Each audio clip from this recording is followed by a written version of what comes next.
ഒരു 100 വർഷം കഴിയുമ്പോഴേ, അതായത് 2126 നമ്മളൊക്കെ മരിക്കും. നമ്മുടെ കുടുംബത്തിലെ എല്ലാവരും, നമ്മുടെ സുഹൃത്തുക്കളും നമ്മുടെ പരിചയക്കാരൊക്കെ മരിച്ചു മണ്ണാവും. നമ്മളിപ്പോൾ താമസിച്ചുകൊണ്ട് നിൽക്കുന്ന നമ്മുടെ വീട്ടിൽ വേറെ ആരോ ഒന്ന് താമസിക്കും. നമ്മുടെ ഗാഡ്ഗറ്റ്സ്, നമ്മൾ ഈ ഓടിക്കുന്ന വണ്ടിയൊക്കെ സ്ക്രാപ്പായിട്ട് വിൽക്കും.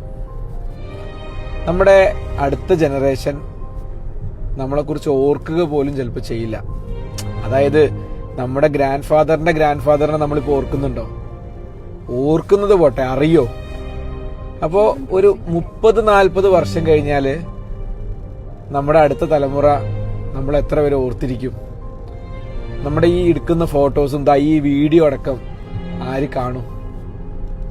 ഈ മൊമെന്റിൽ എനിക്ക് ചോദിക്കാനുള്ളൊരു ചോദ്യം, നമ്മളിന്ന് അലട്ടുന്ന